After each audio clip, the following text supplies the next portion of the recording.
Welcome to St. Joseph's House of Repose. If you heard my announcement, this is a small reflection on how we can draw close to the Lord through the lens of attachment disorders.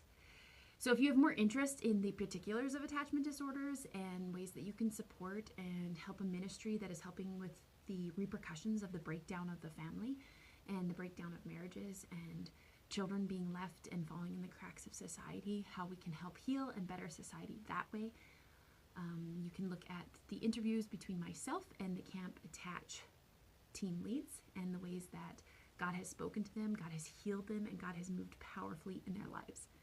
Now, today is a special day. It is the eve of Divine Mercy Sunday. And it is a glorious day.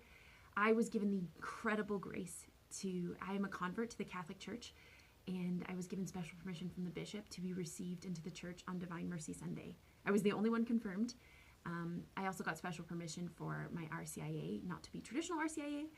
I went to a place called St. Therese Institute of Faith and Mission in Bruno, Saskatchewan. Highly recommend it. Check them out. They're on Facebook.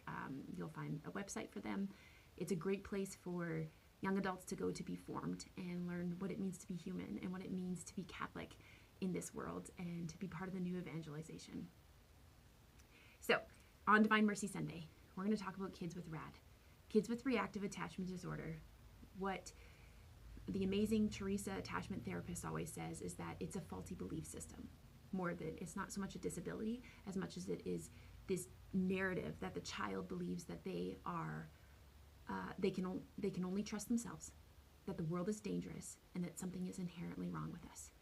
And I know all of us struggle with that to some degree. A child with severe reactive attachment disorder believes that to the point that their heart is so closed off, they're not willing to receive and have genuine relationships.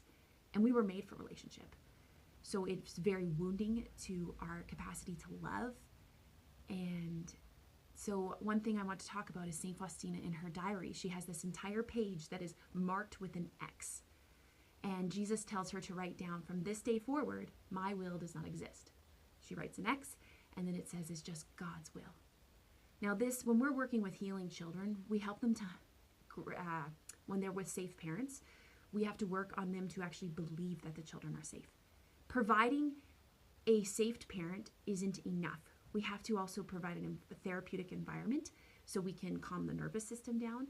And then the child will either have to choose to believe, I can trust my parent. They do love me. I am special.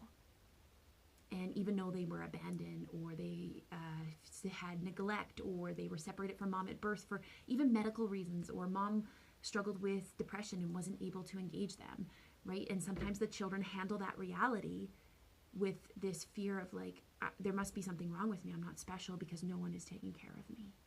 And the world hurts and the only one I must be able to trust is myself. Now, it is good to be creature.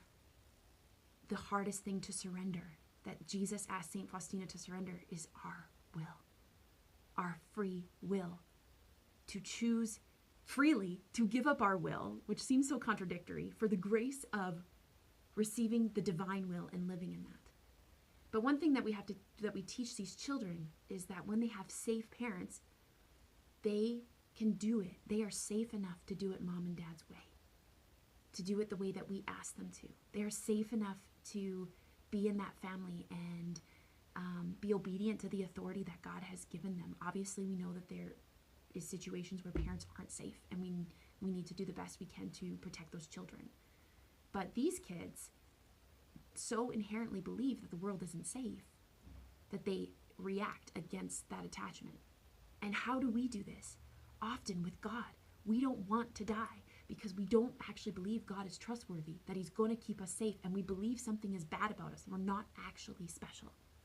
So this Divine Mercy Sunday, become a soul who is confident in God's mercy, confident in God's love for you, and pray for these children struggling with these difficult disorders, and to find ourselves in a place where we can go. If you're Catholic, you can go to Mass and go to confession and go to Mass tomorrow, glorifying God's mercy, praying for his grace, praying for the capacity to completely trust God. That is the biggest thing. You'll see the image of Jesus with the blood and water rays coming from his heart.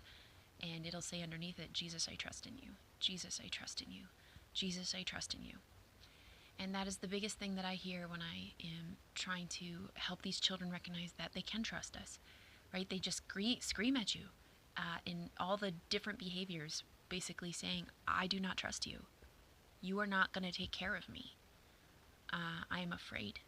And how often do we do that with God and God's revelations revealing through St. Faustina that his mercy is his greatest attribute, and that he is good, and that he loves us and wants to protect us. So St. Faustina, pray for us. St. Joseph, terror of demons, pray for us. St. Joseph, pillar of families, pray for us.